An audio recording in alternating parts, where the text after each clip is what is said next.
ಮಡಿಯನೊಟ್ಟು ಬಂದು ಕೈಯ ಮುಗಿಯುತ್ತ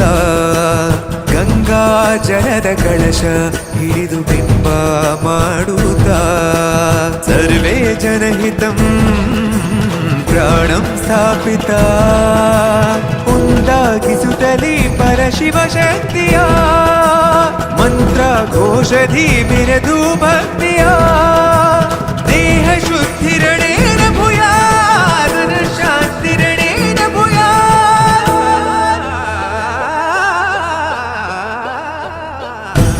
ದೇಹಾಲಯವೇ ದೇವಾಲಯವೂ ಲೋಕಾನುಗ್ರಹವೇ